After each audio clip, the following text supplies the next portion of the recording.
subscribe to my channel and hit the bell icon so you never miss any video from my channel. Yo! Welcome to LCameraTV. Make sure you like, subscribe, and share all cool things like Facebook and Reddit and Instagram and wherever else. And guys, I know I've been doing this for a little while, man. I'll do a video every once here and there, whatever. But I definitely want to continue doing this. I'm doing a roster breakdown. I know it's taking me a little bit longer, but this is good, man. So I won't give you everything all at once. So right now I'm going to do a roster breakdown of the D line, Carolina Panthers D line. You can say it's a roster breakdown, maybe a depth chart, whatever I'm gonna call it, because I'm basically telling you who I think is gonna basically make the team, not make the team, and how it's gonna stack up as far as who's starting second string, third string, all that stuff. So definitely a lot to talk about. It's gonna be maybe probably gonna be a longer video because I have like 4 positions to cover. But definitely interesting, definitely something you should check out, and we got a lot to talk about. So let's get started. So the first thing I want to start off with is we're gonna go right to left. So I'm starting off with right end, man. So obviously the starter's gonna be Mario Addison. He's been dominant, had 11 sacks last year. I ain't gonna lie, man. Very, very good player, homegrown talent, which I love. You know what I'm saying? We got him in the later rounds. We grew him, homegrown him, and now he's a baller, man. So Mario Addison obviously gonna get the nod. After him, I think Deshaun Hall will be the second string. I think Deshaun Hall is a very good player. Even though we didn't see much from him, I think he can be a very good player. Let me rephrase it. I think he can be a very good player. But I think, he has some time to sit back and study and utilize whatever. This year, he definitely has to make an impact. I think he will. But I think he'll be the second person off the depth chart, as far as right end goes. Long guy, people compare him, like Julius Peppers in the sense that his body type is kind of longer, slinkier, whatever, But I don't think he's nowhere going to be as near good as Julius Peppers is. But just, that's comparison as far as body type. And then after him, you got Marquise Hayes. Another person I think is going to be very good over time. He's basically, a Mario Addison, a lesser version of Mario Addison. He's a Mario Addison clone, That's actually who they had in mind when they drafted him.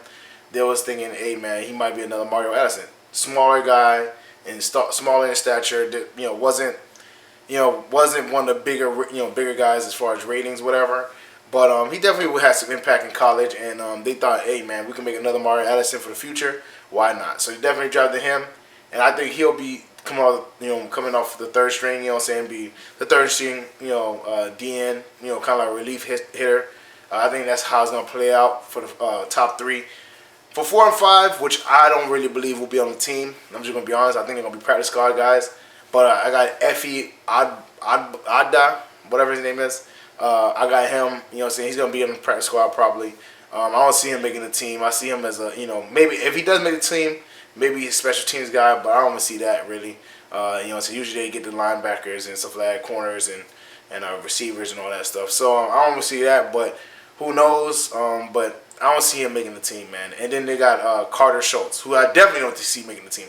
I don't know if he's probably going to get cut. I don't think he's going to be a practice squad guy. He's going to be cut. I think he has no shot at all, but we'll see what happens. That's just how I feel about that. I don't think Carter Schultz has a chance. So I think the right end position or situation is pretty good. Mario Addison obviously shows how dominant he was with 11 sacks. You got Deshaun Hall, who had a red shirt year, so he was injured. But I think, can come in and at least make an impact. And then you got Marquise Hayes, what I think is, he can learn behind Mario Addison, learn some of the moves and because Mario Addison, is a speed rusher guy. I think Marquise Hayes can do that, I think he can learn a lot from Mario Addison, especially coming from where he came from. He was a later draft pick, Mario Addison, a later draft pick. I think it's a very good matchup, very good pairing. So I think our right end position is in good shape. Now, mind you, is it the best right end in the league? No, but I think it's definitely in good shape. I think Mario Addison is going to probably still have around 10, 11 sacks, and I think Deshaun Hall and Marquise Hayes can bring something new bring something more to the right end position. So we'll see. I think we're in good hands in that situation. The other position I want to go over is the right D tackle position, and obviously who I think will be starting for that position is Dontari Poe. Dontari Poe, I think, is a very good player. I think he's an upgrade of who we used to have, which just started too late. Now, mind you, I've had this discussion with people in the comment section and also people in general about Star Lotulelei, and people feel like he got a bad rap, man. They feel like, hey, man, he wasn't that bad. He just was, used as a space eater, so K1 Short could do what he wanted to do. Now, mind you, can you say that's plausible? Sure, but I don't think that's what it was. I think he just wasn't dominant as a pass rusher from the D tackle position. I think, I didn't want to pay him all that money, so I'm not mad he's gone, especially how much money Bills paid him. Bills paid him a lot of money that we didn't have, and I didn't think we should, put into that position. And we got Dontari Poe, who you can say arguably is better and a better pass rusher from the D tackle position. And I feel like, man, if we got Dontari and K1 Short both pass rushing up the middle, quarterbacks can't step up, and that's just better for us. That gives us more time on the defense and everything. So I'm happy about that. We might be able to rival Aaron Donald and Ndamukong Suh. I think Aaron Donald's a baller, but I don't know if Ndamukong Suh still got that much left in the tank. So we'll see what that situation is. But we could definitely rival. I think, as far as D tackle tandems, I think Dontari Poe and K1 Short is going to be at least in the top 5. So after Dontari Poe, obviously you got Kyle Love. He's a veteran, good dude, whatever. I think he's second off the bench, whatever. And I think he's a good dude. I think he's not gonna make like huge splashes all the time, but you'll definitely see some plays. You're like, man, Kyle Love, he can still play. You know what I'm saying? He's pretty good. So I'm happy about the Kyle Love situation. I think he's experienced guy. He's definitely an experienced guy. Especially with a situation where you get 2 new right D tackles coming in Dontari Poe, and this next guy I'm talking about, who is Kendrick Norton. Kendrick Norton, was a draft pick this year. I think he's gonna be a rotational guy. He's a later draft pick. I think he'll be a rotational guy. If anything, I think he could solidify a second, come off the bench first, or a second string, whatever you want to call it. And but other than that, I don't see him being a starter. I don't see him being an impact player like that. But he is a body. He's a space eater. I think he might not make the squad. I think he'll be practice squad too. I don't think we're gonna carry that much D tackles. Simply because that's roster spots, and plus, you don't need more than like 2 D tackles for each D tackle situation. That's like 4 D tackles right there. So I think Kendrick Norton might be on the practice squad also. But we'll keep an eye on that. We'll see how that plays out. But he runs on the 3rd string for the right D tackle position. The next position I'm gonna talk about is the left D tackle position, and this is pretty basic, man. Now that you heard my right D tackle position, you probably know who my left D tackle position starting is. I definitely talked about it a little bit already, but to start the left D tackle position will be K1 Short. Why? Because he is a baller. He holds it down. He's been dominant for our D tackle room, for a little while now. Went to a Pro Bowl. He's just a dominant player. There's nobody taking his spot from right now. So definitely he's gonna be there. It's gonna be him and Dontari Poe. Like I said, I think we could rival Aaron Donald and Ndamukong Suh for the Rams. We'll see what happens. I definitely think this is gonna be a better tandem than K1 Short and Star Lotulelei. But we'll see what happens. I don't want to bag on Star too much. He's a player we drafted, but I just I don't think he lived up to the billing of his position he got drafted in. So that's how I feel about that. K1 Short obviously coming in number 1. Number 2 is a guy who really needs to step up. A guy that needs, to show that he's worth it, man. That he's a dominant player and that he can be a dominant player for us. Another first round pick. I ain't gonna lie, we got some horrible first round picks for D tackles. You got Star Lotulelei, and now you got Vernon Butler, who obviously also hasn't lived up to the billing. Now, mind you, you could say because he had limited time. You got K1 Short, you got Star Lotulelei, and all that stuff, whatever. But he never flashed on flashed on the tape that much where they're like, oh man, we can't get another D tackle, because it could have easily been him instead of Dontari Poe at the right D tackle position. But because they didn't feel comfortable with him, they went out and got somebody else. And that's the situation currently. So I definitely see Vernon Butler step up. I need him to be more dominant.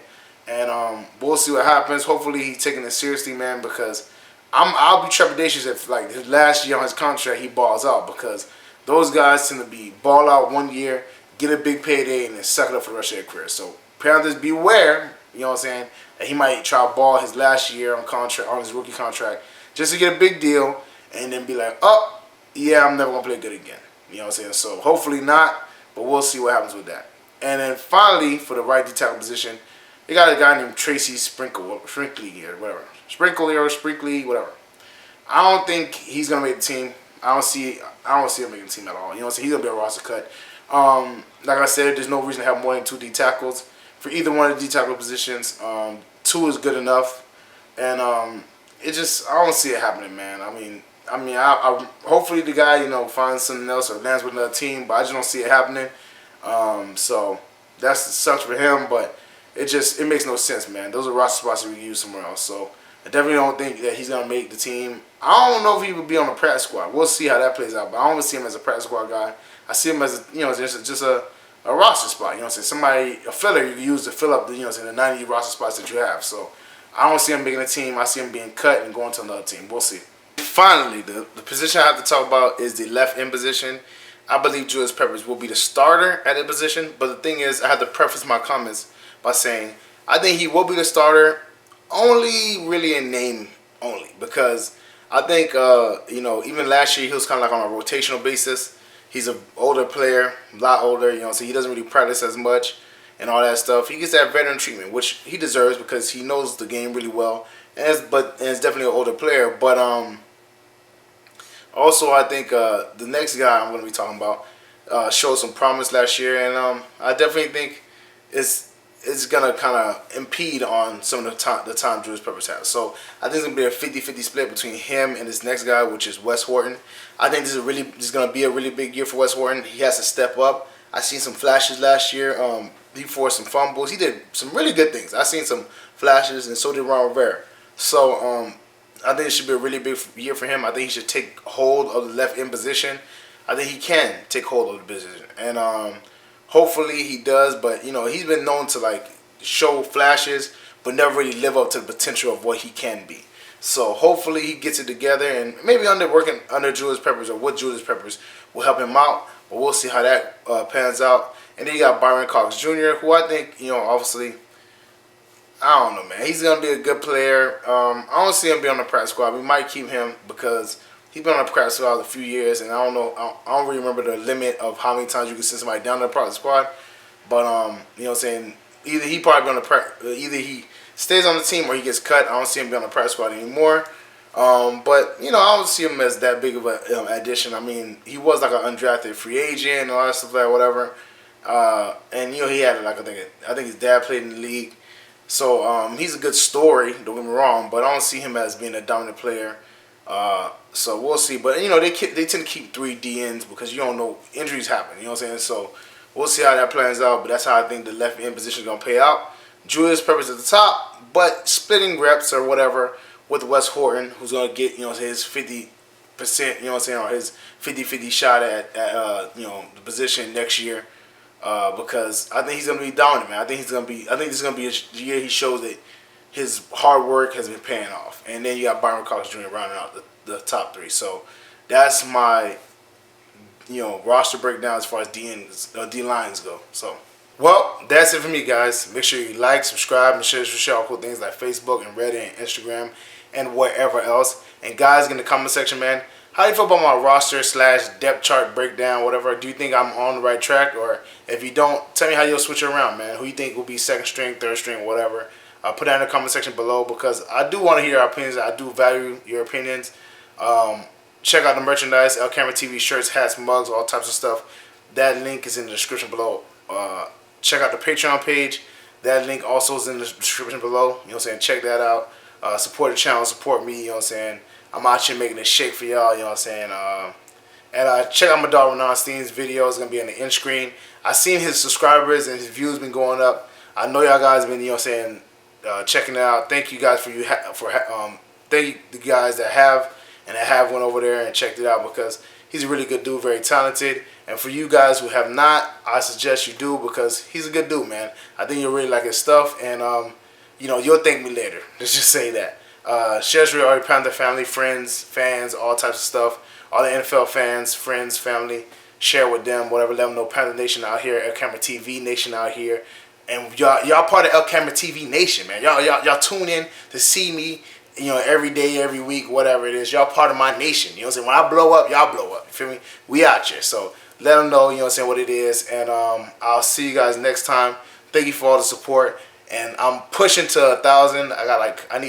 So far, I got like 870 subscribers. I just need 130. Hopefully, we can get that before the season starts. You know what I'm saying?